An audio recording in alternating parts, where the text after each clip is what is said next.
Cropping and cleaning up a scanned image using Photoshop. The basics. Assuming that you've already scanned and filed your images, go into your master or your project folder, right-click Open with Photoshop.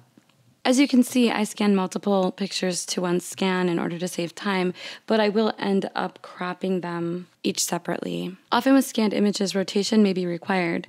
Go to the Image tab at the top of the screen and select Image Rotation. This particular scan needs to be rotated counterclockwise. Rotate accordingly. I am ready to crop. To do so, I will have to locate the cropping tool, and it's a little icon that looks like a picture frame. Click on that icon in order to select the tool. Go to your image and right-click to apply it. Now you should have a square box overlaying your original scanned image.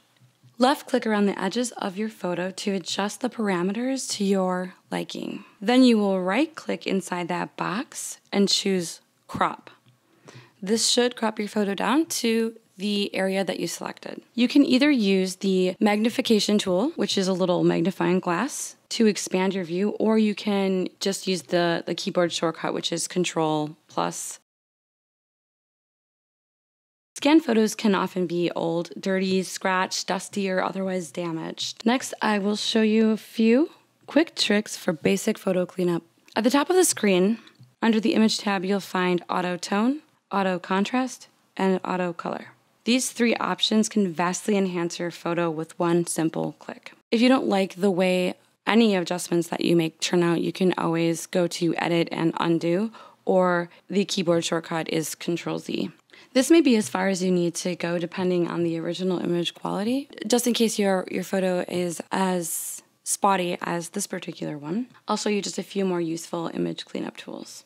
If you go under the Filter tab at the top of your screen, you can scroll down and click on Noise. There you will find a variety of options such as despeckle, reduce noise, and whatnot. It's really just a matter of clicking around and playing with the little adjustment bars to see what looks best with your picture. Some things might make it look blurry, some things might sharpen it. Adjust accordingly and see what looks best to you. For this particular image, I'm more concerned with preserving the resolution of the photo than I am with denoising it. So I'm going to zoom in further here and spot clean rather than relying as much on the filtering options.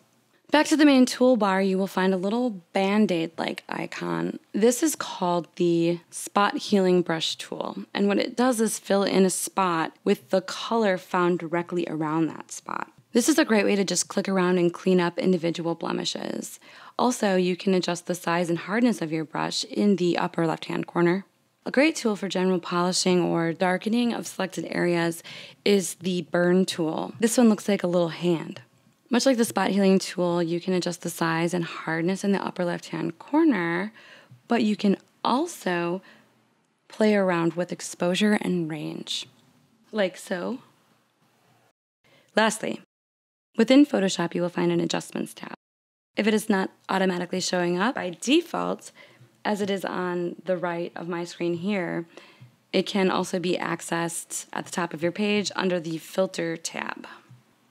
Using the adjustment options, you can play around with color, hue, saturation, brightness, and other such final polishings. So, here is my original scan, post-cropping, and here is a basic cleaned up version of the same photograph. So when you're satisfied with your final image, you're going to want to go to File, Save As. Under File Name, rename your image. It's essential that you rename your image because if you keep the same name, it might replace your original scan, in which you would lose the other photos that were on the original scan. Under the Format drop menu, choose JPEG. Then make sure you save in the location of your master folder. For me, that's Desktop, Digital Story, Master Folder. Then save. Once you've saved your JPEG, you will be prompted to adjust the quality options. Depending on your available memory, I would always opt for maximum quality, but if you need a smaller file, then you kind of just have to make those adjustments on your own discretion. Once you have your photos scanned, cropped, cleaned up, saved to your master folder as a JPEG, you should be ready to pull them into your digital story video editing program.